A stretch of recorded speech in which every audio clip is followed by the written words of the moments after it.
Hello everyone, I'm Alexis and this is my video submission for my microbiology course in which we have to pick a disease and talk about it. I chose tuberculosis or TB.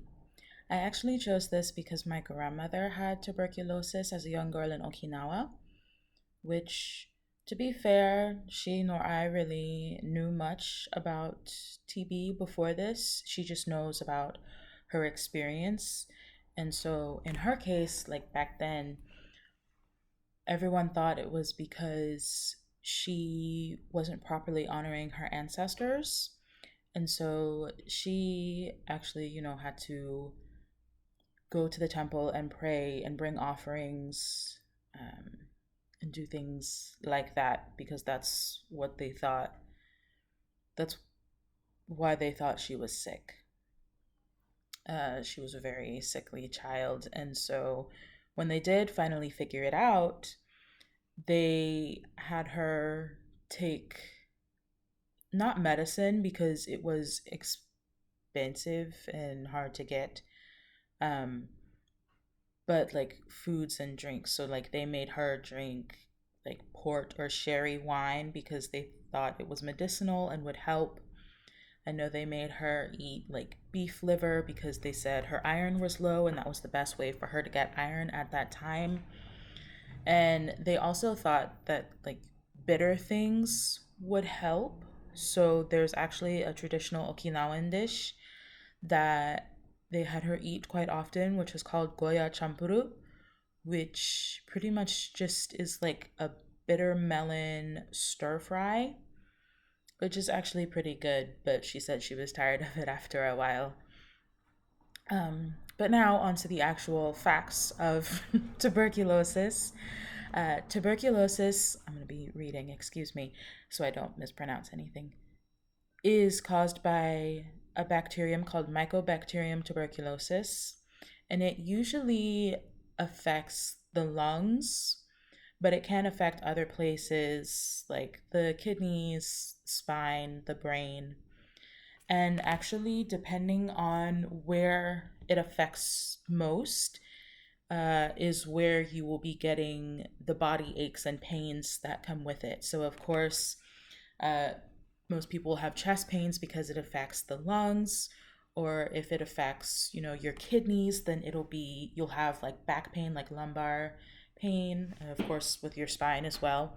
And then, of course, if it affects your brains, you're going to have some serious migraines. Um, it's an infectious disease that causes coughing for 3 or more weeks. Which can include mucus and or blood in with that coughing.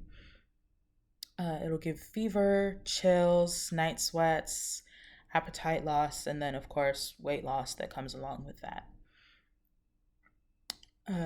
It is spread from person to person through the air. So when someone is just talking or coughs, heaven forbid, sneezes, or is just singing, it will spread that away.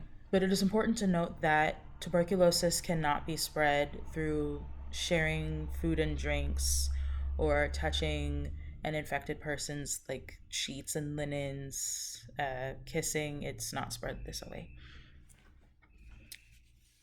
But it is also important to note that there are two different kinds of tuberculosis.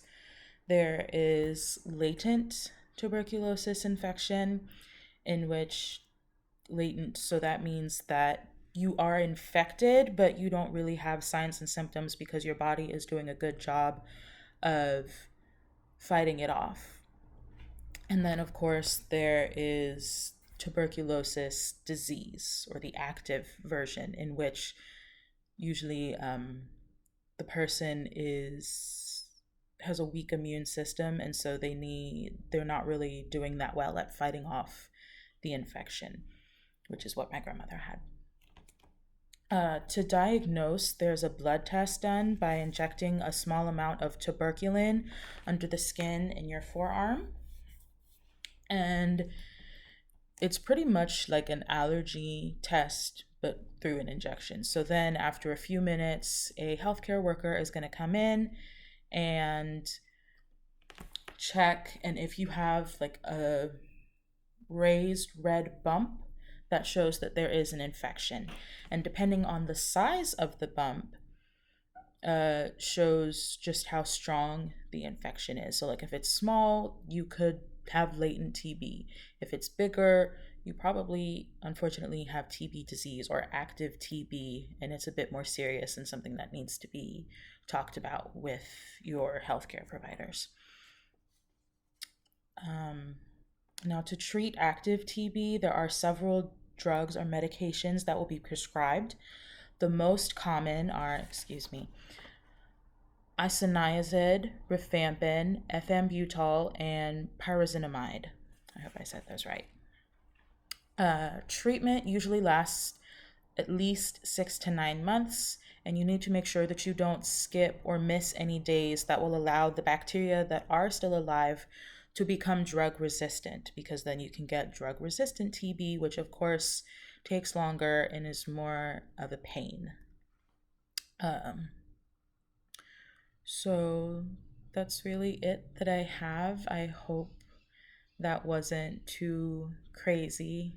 But if you guys have questions, let me know. I just got all of my information off of like CDC website and a couple other medical sites. But yeah, thank you guys for watching. Have a good day. Bye.